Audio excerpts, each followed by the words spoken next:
The following program may contain coarse language, violence, nudity, mature subject matter, or scenes which may not be suitable for all viewers. Viewer discretion is advised. All Hit Radio.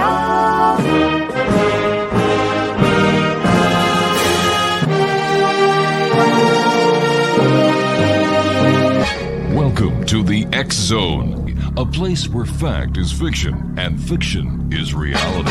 Now, here's your host, Rob McConnell. How are you, William? Nice seeing you. Yeah, nice seeing you again. You've been researching Bigfoot or Sasquatch for the past 25 years, and any luck on finding him yet? You ain't gonna find him on the ground, that's for sure.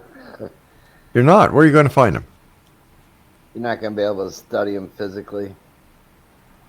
There's no way. They're not as populated as most animals. They're very smart. They're very well camouflaged most of the time. And it's just almost impossible to do it on the ground. So how do you do it? I don't do it yet. I'm working on a project called We Can Hear Them, and using many mics, about 40 microphones, wireless, to listen, not stop looking, because I've wasted a lot of times. I spent like 5 years out in the wilderness. You know, I've had an encounter very up close. I've tracked them. I've seen tree twists. I've driven up on one and smelt them, and you know, you just don't have a very long. If you do encounter one, it doesn't last long usually. I was fortunate enough to see one up close, and structurally, it was the most amazing animal I ever seen. Actually, What did the Sasquatch that you had the encounter with look like? Structurally, it was primate. Yeah, arms are long. The hair head to toe, and you know, they say they walk like us, but they really don't. If they walk toward you, usually when you see them walking sideways, it looks like they're walking like a human. But if they walk toward you, you'll notice their balance is 10 times better than ours. Their feet are more in like a tightrope kind of position, like you do in a DUI test. Right. And the balance is unbelievable with these things, because when I left my camp, they walked up a hillside, and it was just amazing how fluid it was. It was just unreal. I mean, it was just unreal. How tall would you say the Sasquatch was, and what do you estimate is his or her weight at? 6'4", 6'7", 450, 500 pounds. My goodness. Do they have a distinct odor? When I had my encounter, no. But when I did 5 years of gold mining out in the wilderness in the Sierras of California. So after I had my encounter, I spent years. I never told anybody what happened to me. So I spent years myself doing research as I was mining out there to prove to myself what happened was real. And they do exist. There wasn't no fluke in nature. And yes, there's a lot of evidence out there that points to, yes, this is real. However, at the end of the day, we don't have proof. You know, why do you think they've become such experts on, evading mankind? There's, you can ask questions all day, and you can ask people questions, but truthfully, nobody can tell you the truth because we don't know everything about them. But just my opinion, right? It's very possible. Thousands of years ago, they were hunted by humans. It's traits. Everything becomes a trait with all animals. Like perfect example. Where does a fox live? It lives in a hole, usually in the ground. That's a trait of them. These things were another trait that these things have. Are the Indians respected them spiritually, and the Native Americans did, and they'd leave gifts. And gifting wasn't created by us. it was created by the Native Americans because they left gifts out because they spiritually respected them. And they leave stuff. And this is well known over the years. And it's kind of interesting. You know, something comes out, takes stuff, and leaves something. I'm a visual person. Right. And for me to believe something, I have to see it. And it's where I stand at. There's another example, tracks, why we don't find a lot of tracks. I'll give you an example. The immigrants that come over the border, they will wear shag rugs over their shoes, so they can't be tracked by the immigration. Right. Now, these creatures, in my opinion, from what I've seen, has very heavy padding on their feet, and when their feet lands on the ground, it spreads out. And that's why it doesn't leave very much evidence of tracks, unless it's muddy, dusty, soft dirt. Other than that, you're not going to see a track.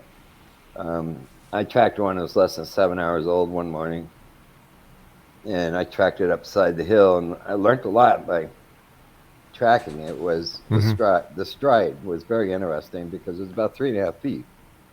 And once I figured the stride out, I could see where every step was, but without a track, you could see where a stick was moved in the dirt, a pebble was moved over, and you could see the stride where the foot landed. And then it crossed a mining road, old mining road from the 1800s, and there was a print right there in the middle of the road. It's big enough for a truck to fit through, about a foot on each side left over, and it took a step from the side of the mining road to the middle to the other side. And it was just unreal. It was like having a sighting, I guess you could say. And it rained till 2:30 in the morning, and I knew it was less than 7 hours old because there was no raindrops on the track itself. None, zero. What do we actually know about Bigfoot? Do we know any of its habits? Do we know what it eats? Or is it just total speculation at this time? No, you got it right. You did speculation. You hit it right on the nose. There's nobody out there that I know of that can honestly tell you what they are, what type of creature it is. I can just give you my opinion, what I've seen, my thoughts, and that's it. And I'm more on the primate side because of the structure. And my encounter was very interesting because it came down a canyon. I'm mining in an ancient riverbed up in the Sierras. I'm out in the middle of nowhere, and it's all quartz rocks. And it was dark at night, but the quartz in the background on the hillside, anything in front of me I could see. And when it got up close, I could see it structurally. I got to see the front, side, and back structurally, and you're talking about a heavy-duty animal. I mean, meant for the wilderness, let me put it that way. The Gimlin-Patterson film, I'm sure you've seen it. How did that Sasquatch or Bigfoot compare to the one that you saw? It didn't look exactly the same, but pretty close. I can say that. So, that's another reason I think they're in the primate family, is because if you look at gorillas and chimpanzees and everything like that, you got to understand, a primate don't have tails, monkeys do. Right, that's true. Yeah, so a lot of people don't understand that. And there are a few primates that do have a tail, but the gorilla and the chimpanzee and the baboon don't have tails. Those are primates in the primate family. So, this is another reason why I'm on the primate side. So tell us about this new wireless technology that you're using in order to try and discover who, what, when, where, why Bigfoot is. All right. Basically, I went out in the woods a couple of years ago, got to hear some recordings of tree knocks, which was really cool. Right. And, I had a few questions. They leave mics out in the middle of nowhere, then pick them up and then listen to them. And if there's a tree knock or any noise on there, you hear it. And there's 5 tree knocks that was collected, and I got to listen to them. And they were basically, what got me was consistency in sound was remarkable, because that's kind of unusual. You know, a branch breaking, falling on the ground makes a Sure. different noise. You know, but these are all consistent and within a 3-mile radius of the same area. So yeah, about 3 miles. So my question was how far away was it? I couldn't get an answer. And which direction was it? I couldn't get an answer. So after I got back, I started thinking, you know, if you can answer these questions, you might be able to solve a mystery here. And triangulation of sound is where I started at, and it took me 6 months to figure it out. So I went through so much headaches and calling. You ever heard of a shot spotter in the city? Where the gun goes off, the police knows exactly where the gun went off at? Yeah. Yeah, well, that's what I created. I created many of them. Wow. And this, yeah, it's, well, if you want to buy it, it's like 30,000 plus if you want to buy it. So I built mine for like 750 a piece, and it worked out. It's, believe me, it's a lot of work to put it together, and it works. But when you have about 40 of these mics out there, and they're all wireless, and they're going to laptops, sound travels about 1.3 feet per millisecond. So once you start calculating where the sound hits, and you have more mics, a lot more mics, you can know just about exactly where that sound came from. So then you add in the thermal drones, you have them parked. You don't see, we're listening. We're not looking. We're listening. And you have drones parked a little bit higher up on a hillside, vantage point on the area that you are working in. And then as soon as you hear something, you're doing calculations. You already know the area where the sound came from automatically. And then you do the calculations as they're heading that area, and I can probably put them in the spot like the size of my front yard. So you send out 3 drones. It's a lot. They can cover a lot more, and also at different angles. You really can't hide from them in a way. And if we do get on something, what we do, we have a relay system. We got 10 batteries for each one, and we get on something, we have a relay. So all right, I've got to take a break. Please stand by, Bill. Great having you with us. And Exo Nation, our guest this hour is William Barnes. He doesn't have a website, but he does have a Facebook page that is We Can Hear Them. So we'll be back on the other side of this very short break with our guest this hour, William Barnes, talking about using technology to look for Bigfoot. I'll be back. Don't go away. And welcome back, everyone. William Barnes is our special guest. His Facebook page is We Can Hear Them. Bill, you've got 41 microphones that you've strategically placed in areas that you believe that are frequented by Sasquatch. And you also have drones that are standing by, so when you get a hit on one of your microphones, you dispatch your drone and hope to find Bigfoot. How successful has the system been working? Well, the microphone system works really well. The drones we're working on to get right now, we only need 4. I've been working on this for 2 years now. Mm-hmm. And when you say searching, we hunt for, we're very mobile with this system. It can be put up and took down and put up in just 10 hours easy. Wow. Move to another area. And we hunt for active areas. And once you get in an active area, you stay in as long as possible until it's not active anymore. In the Sierras, there's so much land up there, it's unreal. I mean, I got a place up there I've known for 25 years, 24 years. Pretty active. It's like a crossing area from fall and spring. The upper part and the lower part of the canyon, they come in and then they leave when the winter comes up. But it's a pretty remote area. Most of my mining was very remote when I was doing my research for convincing what happened to me that these things are real. I do have a website, by the way, coming up in about 48 hours. It just finished today. We Can Hear Them.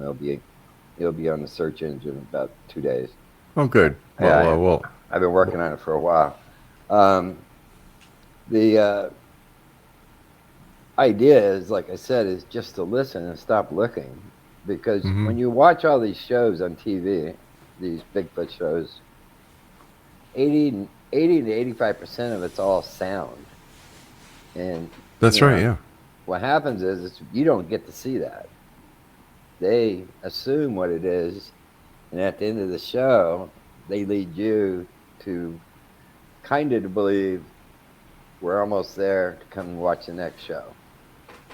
This happens all the time. Sure. So my thought is I want to see what makes these sounds. I don't care what it is. You know, I'm on the fence about tree knocks. And this is a two-way street for me and everybody else, even for the non-believers and believers. If tree knocks are made by these creatures and I can find out, great. If they're not made by these creatures, made by something else, great. You know, it's a two-way win on that. And, you know, I never seen one hit a tree with a stick, but, you know, like I said, I'm on the fence. It's very possible that they do it. And you know, they're predators too. You also have to remember that. Predators are like I spent 5 years out there and never seen a mountain lion. You know, they're very they can hide very well. They see you, but you don't see them. You know, I think it's in the same category in a way, because I think they're predators. They do eat. I mean, I can't tell you they eat deer, kill deer for food. I can't tell you that, but people have had many sightings where they killed a deer or other animals, and you know, if they are predators, they're very good at it. There's another thing about primates and with gorillas. If you read up about gorillas, they never sleep in the same place every day. Yeah, they never do. They move. They keep moving. And So also, what? I'm sorry. No, go ahead, Bill. And also another thing about gorillas is that they have a adrenaline gland they can control. It's very musky, just like a Sasquatch or whatever you want to call it. I call them wood apes is what I call them. Primates have the same ability to do that.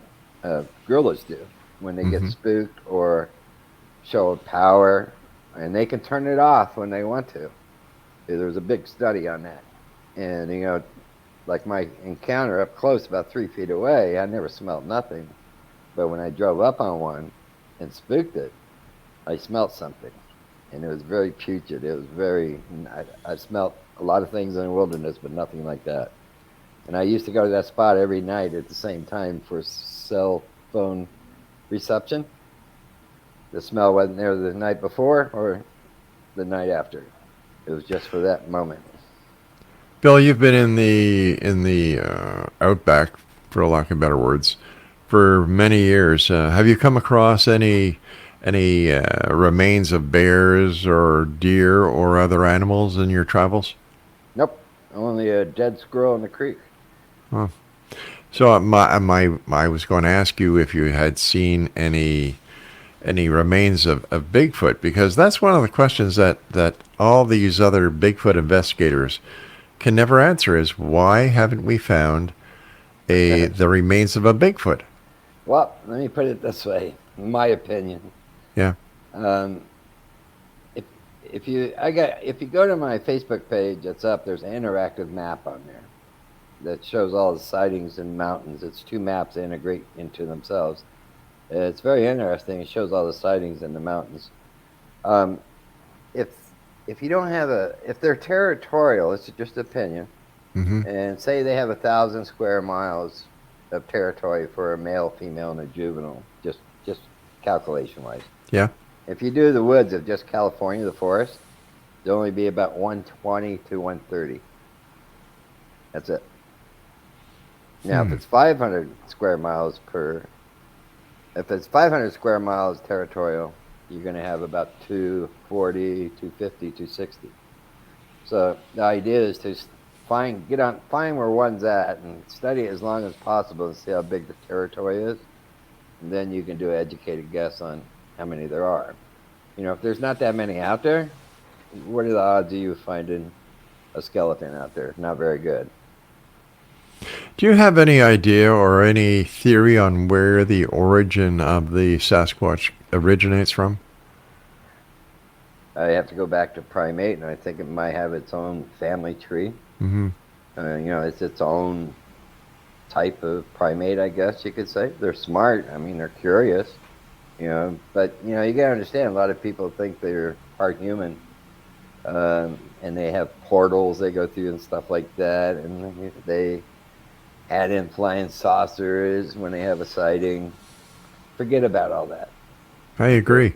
Yeah, they're an animal, flesh and blood, and the reason why all this comes up is because people can't figure it out, so they got to add something to the story to make it right. Give it a point of reference, right? Well, they just want to have an answer for something why we can't study them. They can disappear, they can cloak. I don't believe that. And what I seen was a physical animal. I mean, there was nothing special. I mean, I can't say there was nothing special about it, but when humans look at something that's bipedal like us, yeah, what do they do in their own mind? They have to be part human. And yet that's so wrong. Yeah, I think it is wrong.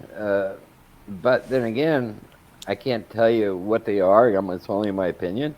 Mm-hmm. But I think I know they're very smart. That part I do know. They're very smart.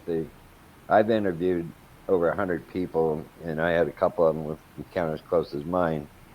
And one hunter told me a couple of years ago, he said he drove to a spot on his quad, and he seen one go tree to tree, large tree to another tree, and he waited till daylight and he left. And I said, "You didn't go behind the tree?" He goes, "No, I didn't want to see it." That's his third encounter, by the way. He lives way up there in the Sierra. He's been up there for years. And I said, "Did you get to smell it that time?" He goes, "Yeah, I smelled it." Yeah, because he spooked it. That's the reason I go back to gorillas, because they do the same thing. And that's the primate side of it. I mean, I don't know if it's a primate, but structurally, if you go by the arms, the hair, mm-hmm. and different people see different faces, but if you look at gorillas and chimpanzees, they don't look all the same. We don't look all the same. No? No, it's in the same trait. See, if you use traits, try to be able to study these, you have a better chance. Bill, what's your opinion on all the different Bigfoot hunters, researchers that go out and try to find Bigfoot? The level of professionalism, I think, in all of these hunters is very low. I think they use it as a weekend getaway more than anything else. Are they an asset into the research of identifying or finding a Bigfoot, or are they a menace to researchers like yourself? There's a lot of good ones out there. Yeah. Even if I don't get along with them, or if they don't get along with me. But there is a lot of good ones out there. A lot of them are weekend warriors. They're just hunting for the truth. And a lot of people do have an encounter, and what happens is they're trying to make that second encounter to see it again. And the odds of that is kind of rough, kind of hard, actually. There was a guy. I'm sorry. No, go ahead. There was a guy, I can't remember his name. I think it was Biscardi, Tom Biscardi. Yep, Tom Biscardi. Who was out there. He had his truck all deckled out, and he was going to be the person to kill a Bigfoot. Yeah, I know. Whatever happened to him? I don't hear about him anymore. I don't know. I can't tell you, but he's still out there. He is, eh? Yeah, I really don't keep track of all these guys, because I have to look at one direction, because if you let people start telling you how you're supposed to do it, they've been doing the same thing for 50 years, and Mm-hmm. where are they at today? Same place they were 50 years ago. Yeah, so technology has a lot to do with this. I mean, that's the last resort we have, actually, other than shooting one. And I'm a no-kill guy. I agree with you. Yeah. Here's a question. Here's a hypothetical question that I asked. I can't remember the guest's name. If it is established that Bigfoot is part human, and somebody goes out and shoots and kills Bigfoot, is that homicide? Well, it's legal in Texas. It's the only state in the United States you can actually shoot one and get away with it. You're kidding. No, but any other state, you don't have a license to shoot one. There's no permit, like a fishing permit or a deer permit or a moose permit. But Texas, yeah, you can shoot one. And there's our states that have laws about shooting one. But I'll give you an example why they don't get shot usually is because when people are hunting, they put their scope on it, they see something standing there, and they see something look at them, and it looks like a human. Would you shoot it? Definitely not. Okay, that's I would. Mind you, I wouldn't shoot it if it didn't look like a human. Well, you know, when something's bipedal like a human and it's looking right at you through the scope, and you're sitting, you know, most hunters are not murderers. You know, this is the reason why they don't get shot. Well, many hunters have encounters with them because that's where they're at, out in the wilderness. They're hunting in canopy. If you go to my Facebook page, you can see the map that's interactive. You'll see all the sightings in the mountains and in the tree canopy areas, and it's pretty accurate. I picked a map that was a sighting map, and then I put a government map underneath it, and you wouldn't believe how accurate it is. It's just where they live. You and I have to take a break. Bill, please stand by. Great having you with us. And Exonation, Bill Barnes is our guest. He's going to have his website up in 24 to 48 hours. And Bill, is the website going to be the same as your Facebook page? No, it's a little bit more detailed. And also I got my trailer. We had the trailer built for the pilot. That was done a few months ago. Okay, super. Turned out really good. All right, we'll talk more about this when we come back from this very short break. And Exonation, if you'd like to visit Bill's Facebook page, it's We Can Hear Them. And we'll be back on the other side of this break. So whatever you do, don't go away. Welcome back, everyone. Bill Barnes is our special guest. His Facebook webpage is We Can Hear Them. And Bill, is your website going to be We Can Hear Them as well? Oh, yeah. WeCanHearThem.com, yeah. Excellent. Tell us about the trailer you built. I got a producer-director that's been in the industry about 20 years, and I told him what I wanted. And he actually did a really good job because he kind of seen what I seen. I mean, a lot of directors and producers, they like to change things and make it the way they want to look at it. But he did it the way I wanted people to see it. It was he did a really good job actually, and it explains everything. If you look at it, it explains everything from beginning to ending. You know, like I said, we're working an area. You know, if I can do about 300 acres plus, give or take away, that's a lot of land. See, and people can't cover that much land. I don't care who you are. When you're out there at nighttime, but I can by listening. See, I can reach down in those canyons with these mics, reach down because they're not directional, but I block out one side. It's pointed all, say, up the hillside or into the forest, not the backside. So I can reach down into these canyons, reach into these forests on the hillsides, and listen. I can without being there, and that's the advantage you have is that you can actually hear it. If they hit a golden sound would probably be a tree knock, or you hear an animal scream or whatever. I mean, but a tree knock would be the best one to test it out on first to see what actually makes these tree knocks. See, I don't go out there and bang trees. I don't go out there and screaming or nothing like that. I never was into that. I mean, that's. I mean, it works for some people, I guess. For me, I'd rather hear it naturally. And if I can hear it naturally and I can get on top of it in 60 seconds or less, I got a good chance to see what made that noise. So what would you do if you, in fact, were able to locate a Bigfoot or a Sasquatch? First, using the microphone, you get your area, your target area, you send out the drone. What happens next? Well, actually, I send out 3 drones at one time. And then if I do get on something of interest, I start a relay system. They got 10 batteries apiece. And this way I have about 6 hours flight time, or more actually. And if I can stay on top of it and study what I'm looking at and keep all the footage and let people look at it, see if it ever happens and I do capture something really great, I'm not going to say what it is. I'm going to send it out to people, biologists, and have them tell me what it is. Do you think the scientific community should get behind the Bigfoot investigation more than they're doing? In a way, I don't think they will, because the perfect example is spotted owl. This is just my opinion again. Spotted owl shut down the timber industry.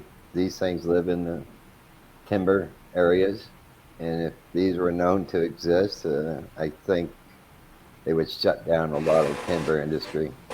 And the people who oversees that, believe it or not, is the Department of Interior. They're above everybody. Really? Oh yeah, you read what they do. It says timber on it. Department of Interior. They're the head guys over BLM, Fish and Game, Forestry, blah blah blah. There was an incident that happened in Texas, and the gentleman, I guess he's dead now, he had the Department of Interior have him sign a non-disclosure agreement, and it was kind of interesting. I don't know if the story was true, but I met him and he told me about it, and you have to believe what you hear sometimes. Sure. But then again, if the government knows these things exist, which I think they do, because I had a forestry guy out of Humboldt County, had 3 encounters, and he was 30 years retired, and he told me if you mentioned them or talked about them, they'd put you in a corner or get rid of you. That's exactly what he told me. He had 3 sightings. He had a good sighting of a female that had a baby on this chest up above the shoulder, carrying across the road in front of him.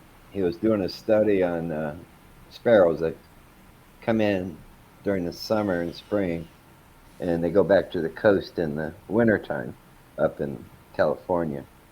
And he said he was eating his lunch, he was logging a briar patch on a clear cut, and he stood up and he said, I looked over and I seen a female, and my first question was, female? He goes, let me finish. And I said, okay. And he said he stood up, he was cleaning his trash, he stood up, and female was standing there, and stared at him, then walked over to the forest line, disappeared. And it's not his first encounter, so he wasn't really freaked out about it. And then he said he walked down to his truck and started driving up the dirt road, and here it comes across in front of him with a young one by its neck, hanging onto the fur. And that's from a forestry guy. Now, you can't say the government doesn't know. I mean, if they're real, the government does know. Believe me, there's too many people working out there. But if they are real and the government does know, shouldn't the government do something to protect it? Oh yeah, well, if there's not that many of them, why should they? And also, why should they shut down the timber industry? That's a lot. All right, but I understand that, but there has been Bigfoot sightings or Sasquatch sightings in other parts of the United States and Canada where there is no timber industry. True. Canada has a law about shooting them too. I'm sorry? I believe British Columbia has a law you can't shoot them. That's right, yeah. So why would they put a law in place? Well, because the power of the people, Yep. people who believe that Sasquatch is real, and you get a bunch of activists going down, knocking on the government's door. Oh yeah. You know, and I also, there was this other person, I can't remember his name, who started a petition. By the way, Pardon? that was Todd Standing. That's it, Todd, yeah. Yeah, I know. I read all the time. What you just answered my question. Environmentalist. Yeah. Is the worst enemy to our government. Strongest enemy against our government. With all the people that you've talked to about your work and your research. Is there any one story that sticks out in your mind that just kind of was the added drop of water to the bucket to say, yes, I know I'm on the right track. Yes, I know that we're going to get the proof that Bigfoot does exist. No. No, eh? Yep, How do you know? How do you know DNA where to put your? I'm sorry. Go ahead, Bill. The DNA, all the DNA testing they did, that was so flawed, it was unreal. I was disappointed, to tell you the truth. And you were just going to ask me what areas I would work. Yeah, and how do you know which area to go to? Well, after 5 years out there finding evidence of them, I have areas where there's activity of these known activities, actually. Mm-hmm. I speak to the community, these small little communities that people live there have encounters. And a lot of people I talk to are actually marijuana growers, but they don't want to tell anybody where the encounters are about them. And the reason why is because they're guerrilla growers. And, they don't want to tell people where they're growing their stuff at. So I got to be friends with a lot of them. They told me stories that just blow you away, because they're out there all the time taking care of their plants and stuff. And also gold miners, many gold miners. There's gold miners that live out there year round. And I've heard stories from them that's just unreal, just unreal. And in my encounter, I don't care if people believe me or not. It doesn't bother me a bit. Mm-hmm. And the reason why is because, like I said in the beginning, I'm a visual person. And if I'd never seen it, I would have never believed it. That's what kept Bill, me my going. producer, is telling me that we've run out of time for tonight. I want to thank you very much for joining us. Keep us in mind and let us know how your high-tech research for Bigfoot works out. Oh, I will. Believe me, I've been working on it for 2 years straight now. This one idea. And it's getting. Well, you take care of yourself, Bill, and be safe out there. All right, Exo Nation, that's it for tonight. I'll be back tomorrow night at 10 o'clock as once again we cross the time-space continuum to this place that I call the X-Zone. It's a place where people dare to believe and dare to be heard. It's a place where fact is fiction and fiction is reality. And I'd like to thank my senior producer and wife, Laura Rogers, for all her hard work, Craig West in Master Control, and our Director of Programming, Mac Alexander. So until tomorrow night, my friends, always keep your eyes to the sky and your heart to the light. Good night now.